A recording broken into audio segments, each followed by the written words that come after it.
накоптана.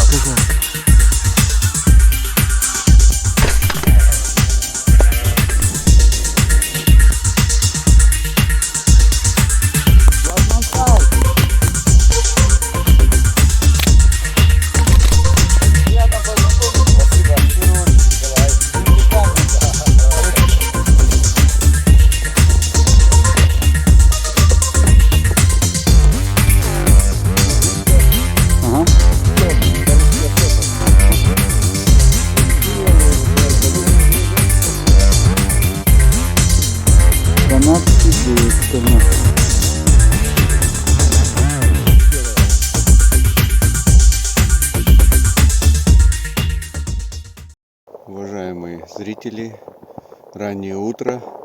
По приглашению моих новых друзей еду на гусиную охоту.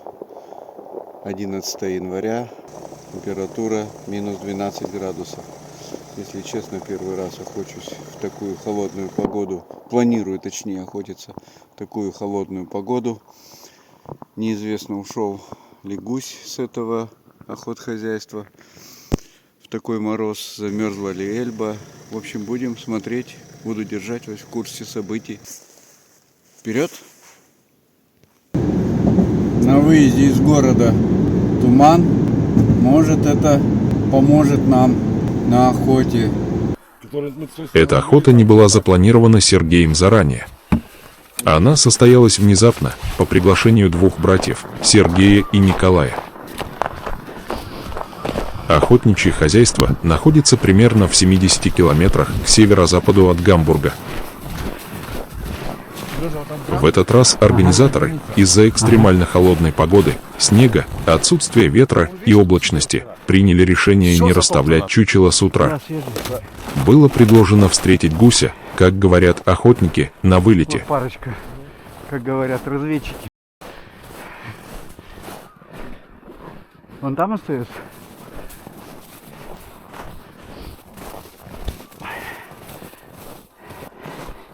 Ну все, Серега, пройди вон туда еще. Сколько метров? Он, видишь, черненькие эти, вот примерно туда.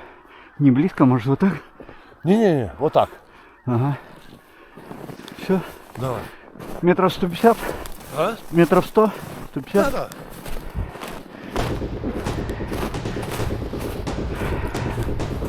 Сложность охоты заключалась и в строгих ограничениях региона. Это жарко. Здесь стрелять нельзя. В западногерманской земле Шлезвиг-Гольштейн запрещена охота на белолобого гуся, гуменника и другие виды казарок. Добывать было разрешено только серого, канадского и нильского гуся, известного также как африканский. И вот первый налет еще в сумерках.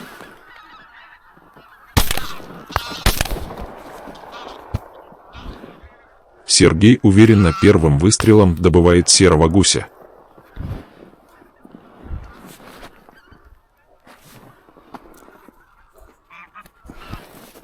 Возьми.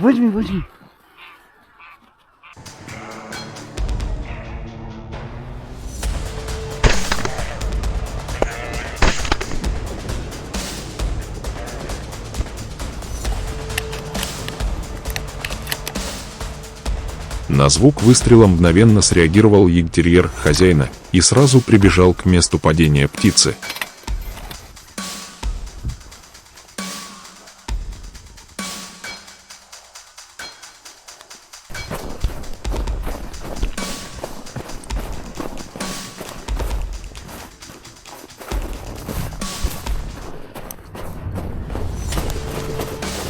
Пришлось самостоятельно подобрать добычу и спрятать ее.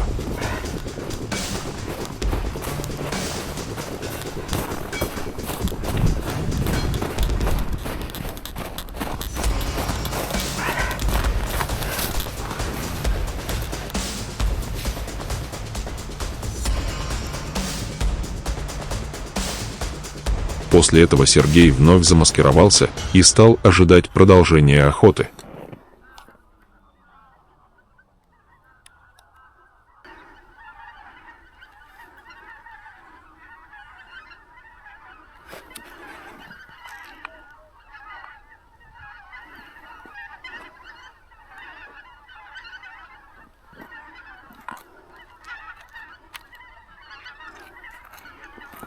Вылет гусей с болота продолжался, но это был только белолобый гусь, вид, полностью запрещенный здесь к отстрелу.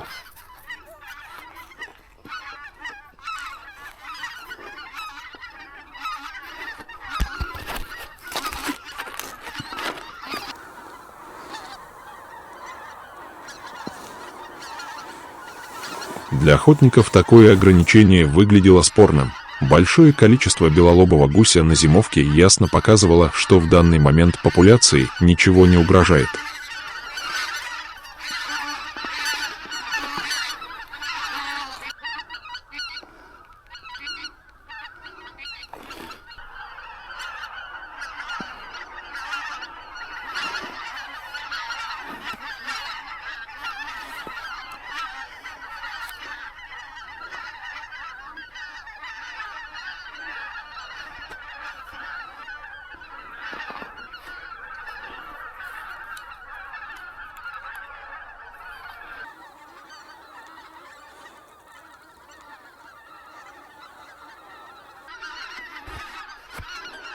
Табуны гусей шли на верной для выстрела дистанции, они тянули вдоль границы охотхозяйства и уходили дальше, на кормовые поля.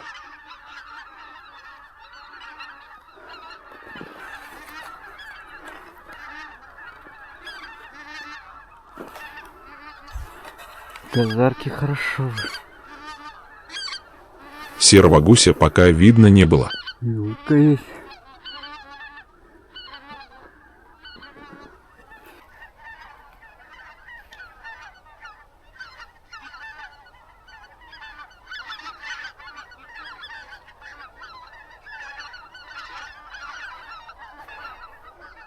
Отдельные одиночные гуси или пары кружили прямо над позицией охотника на расстоянии убойного выстрела. Но охотничья этика, уважение к правилам удерживали Сергея от выстрела по белолобому гусю.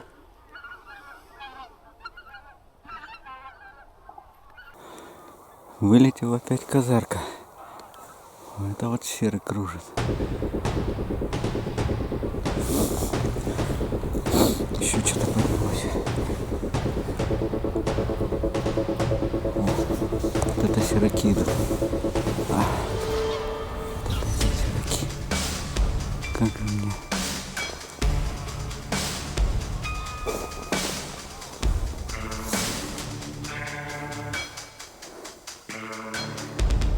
Редкий проход серого гуся, к сожалению, прошел от него в стороне.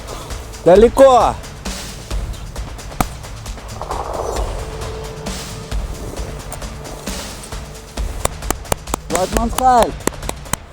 Зато он налетел на товарища Сергея, Николая, который успешно добыл трофей и заслуженно получил поздравления.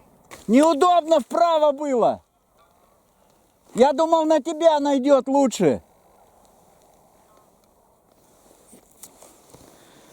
Лучше товарищу пропустить. Чуть-чуть неудобно. Можно было стрелять, конечно. Надо было. Ну ладно, сейчас еще посидим. Вот еще, по-моему, налетал. А вот дальше досадная оплошность, можно сказать, неприятное недоразумение.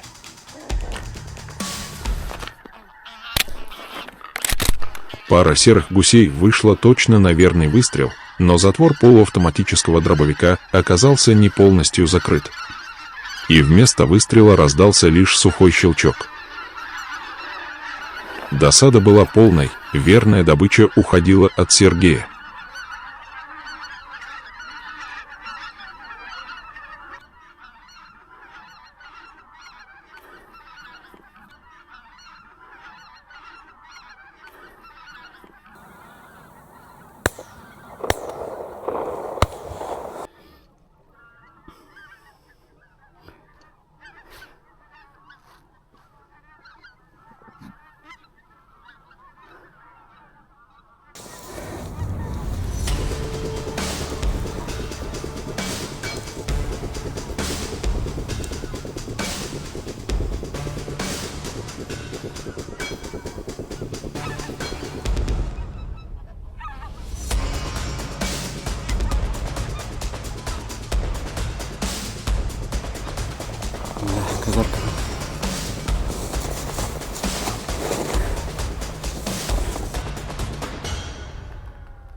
Гусь еще серый кричит. Не вышел весь.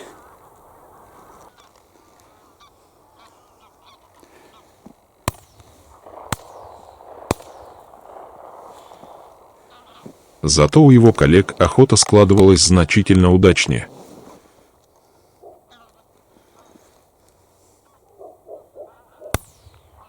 Основной пролет серого гуся проходил как раз через их позиции. Вот сосед хорошо между ним.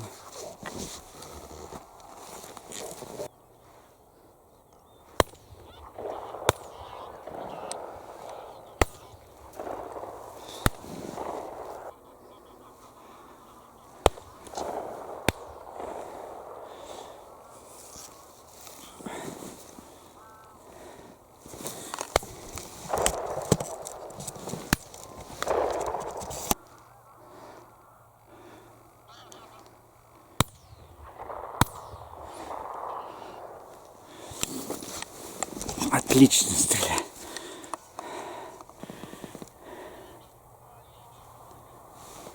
Несмотря на интенсивную стрельбу, через позиции стрелков в направлении болота пролетел одиночный лебедь.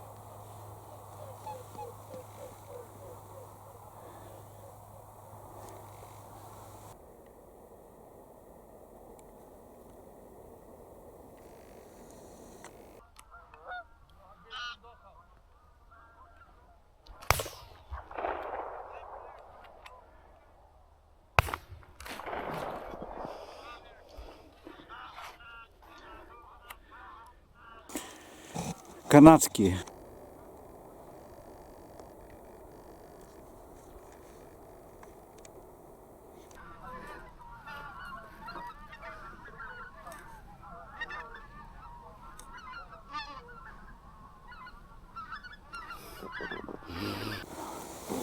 Влево куда-то перетягивает начал гусь. К сожалению, в январе в этих местах серого гуся не так много. В холодную погоду он в основном откачевывает дальше на запад, Наверное, в Голландию всё уже. или Францию. 15 минут 10-го. Основная масса вылетела. Может, одиночки остались, какие-то подранки там. Ребята хорошо постреляли. Через них тянуло. Но у меня, наверное, маскировка была не очень хорошая. Не доходила до меня. Странно, и туманчик есть, и белый масхалат.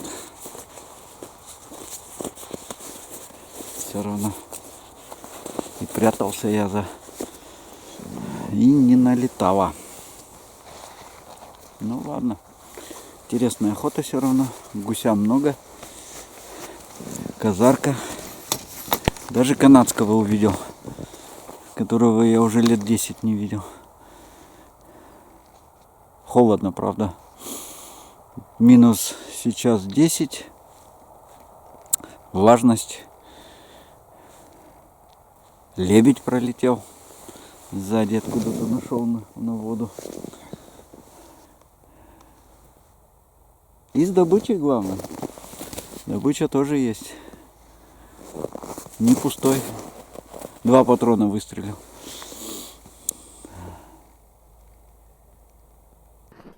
После этого состоялась уже ставшая традиционной выкладка добытой дичи. Брошки надо ложить, это святое. Ну да.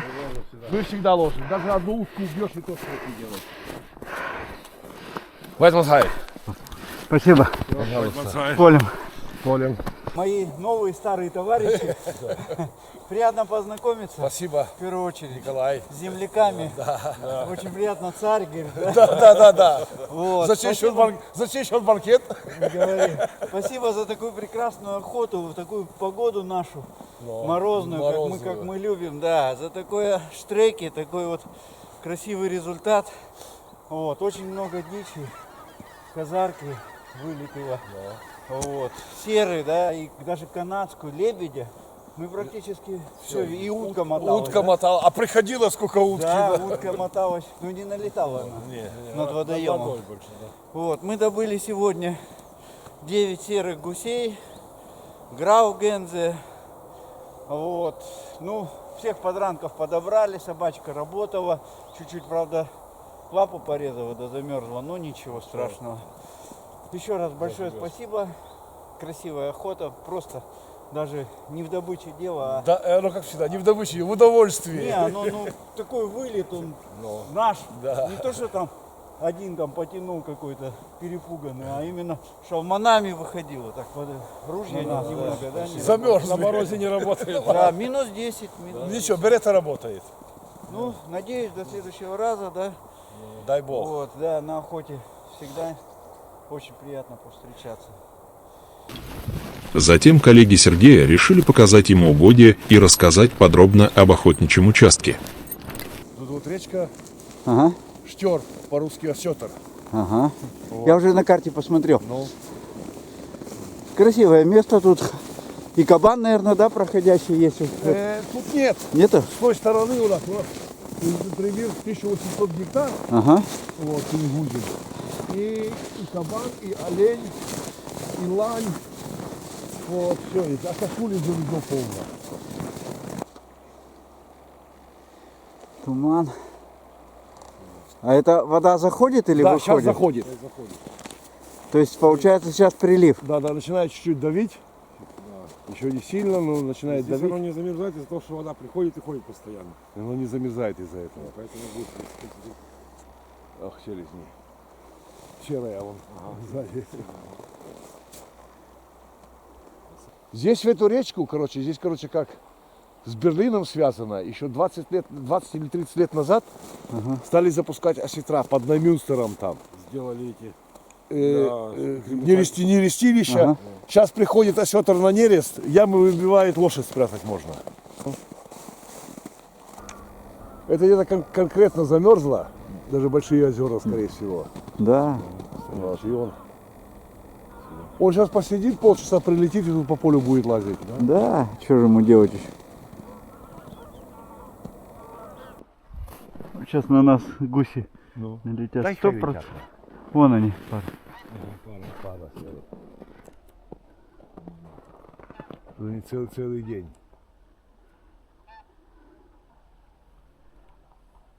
Это ж канадская, нет? Нет, серый. И что-то он молодой, наверное, да? О, вот этих я тоже Это мочу. баклана? Да, я их мочу. Корморан. Да, корморан. Рыбоед. Ой, он столько рыбы съедает. Ему самому, чтобы прожить, Первый враг. надо 3,5 килограмма рыбы. В день. В день, да. Вот, потому что у него нет этих жировых желез. Вот. А сколько птенцы, когда это вообще ужас. Когда растут, да? Да. Здесь в эту речку, здесь, как с Берлином связано. Еще 20 или 30 лет назад стали запускать осетра под Наймюнстером там. Сделали эти... Нерестилища. Ага. Сейчас приходит осетр на нерест, ямы выбивает, лошадь спрятать можно. Канадский гусь, Ой, как хорошо. Эта яркая охота стала напоминанием о том, что важны не только выстрелы и трофеи, но и терпение, уважение к правилам и природе. Даже когда птица идет рядом на выстреле, охотник обязан соблюдать закон. Январь подходит к концу, и вместе с ним заканчивается сезон охоты на гуся. Пролеты продолжаются, но оружие скоро будет убрано в сейф. До следующего сезона и новых встреч в поле.